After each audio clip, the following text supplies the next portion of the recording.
Togo, for Gnassingbé devant des journalistes togolais. Nous avons suivi publié par Miadjo. Je voudrais féliciter le président de la République Faure Essozana Gnassingbé pour cette décision qui a consisté à échanger avec des journalistes au lieu du traditionnel discours. C'est changeant et c'est plus intéressant ainsi. Il faut apprécier à sa juste valeur les réponses du chef de l'État sur les thématiques de la sécurité, de la crise sociale, de la transhumance, de la carte biométrique, des réformes électorales et de la diplomatie à large éventail. En ma qualité de chef de parti politique, je me félicite également de cet exercice. À la nouvelle vision, nous n'avons pas cessé de militer haut et fort pour une véritable gouvernance alimentaire devant nous conduire à intensifier la production de ce dont nous avons besoin et à faire de l'agriculteur un entrepreneur à succès. À l'heure où la crise sociale nous a pris en otage, cette solution s'impose à nous. Elle est cette chaîne qui va résoudre les problèmes d'eau, d'électricité, de santé et de niveau de vie.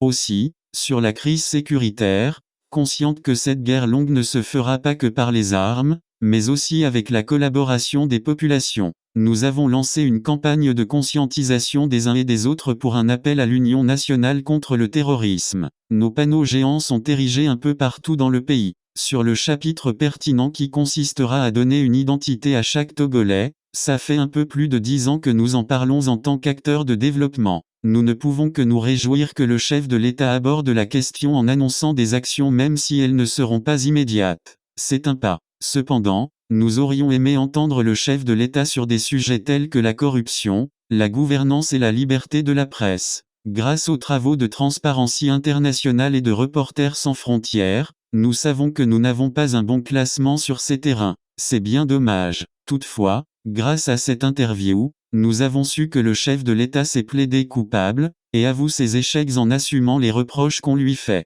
Même si cette sortie s'inscrit forcément dans sa communication politique, nous prenons tout cela pour ce qu'il est. Il faut en aussi féliciter nos journalistes, Charlotte Bezer et Gilles Bocco qui ont eu l'honneur de diriger ce premier entretien avec la presse privée togolaise du chef de l'État pour la pertinence et la qualité qu'ils nous ont démontré. La presse togolaise a de l'avenir. La marche de 1000 km commence avec le premier pas. Que le Très-Haut bénisse le Togo et qu'il renouvelle en nous sa sagesse. Kodjovi Adnaton, PhD.